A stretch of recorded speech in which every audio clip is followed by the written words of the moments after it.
Hello दोस्तों, नमस्ते, प्रणाम। मैं मंजू 05 चैनल से बोल रही हूँ और एक गाना गाने जा रही हूँ। उसको आप लोग सुनिएगा और कमेंट बताइएगा कैसा लगा गाना। ये गाना है सावन पर और ब्रह्मा विष्णु महेश पर ये गाना है, लेकिन तर्ज भोजपुरी का है। आप लोग सुनिएगा और कमेंट बताइएगा कैसा लगा मेरा गाना।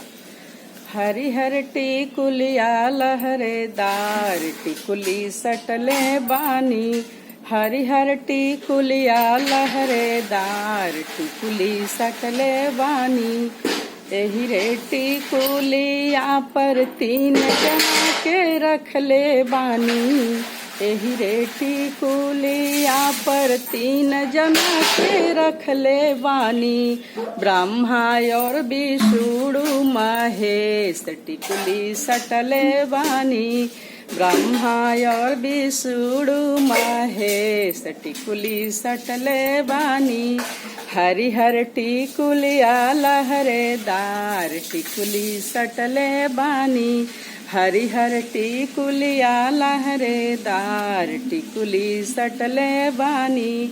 एही रे टिकुलिया पर 3 जना के रखले बानी, एही रे टिकुलिया पर 3 जना के रखले बानी। सीता और लक्ष्मण राम टिकुली सटले बानी, सीता और लक्ष्मण राम टिकुली सटले बानी। हरिहर टिकुलिया लहरेदार टिकुली सटले बानी, हरिहर टिकुलिया लहरेदार टिकुली सटले बानी। एही रे टिकुलिया पर 3 जना के रखले बानी, एही रे टिकुलिया पर 3 जना के रखले बानी। रिधि सिद्धि अवरी गणेश टिकुली सटले बानी, रिधि सिद्धि अवरी गणेश टिकुली सटले बानी। हरिहर टिकुलिया लहरेदार टिकुली सटले बानी, हरिहर टिकुलिया लहरेदार टिकुली सटले बानी।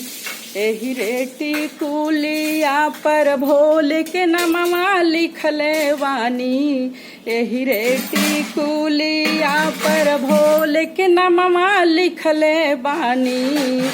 तन मन से बोली जय जयकार टिकुली सटले बानी, तन मन से बोली जय जयकार टिकुली सटले बानी। हरिहर टिकुलिया लहरेदार टिकुली सटले बानी, हरिहर टिकुलिया लहरेदार टिकुली सटले बानी। हरिहर टिकुलिया लहरेदार टिकुली सटले बानी, हरिहर टिकुलिया लहरेदार टिकुली सटले बानी। हेलो दोस्तों, नमस्ते, प्रणाम। अगर अच्छा लगेगा तो कमेंट और शेयर जरूर करिएगा।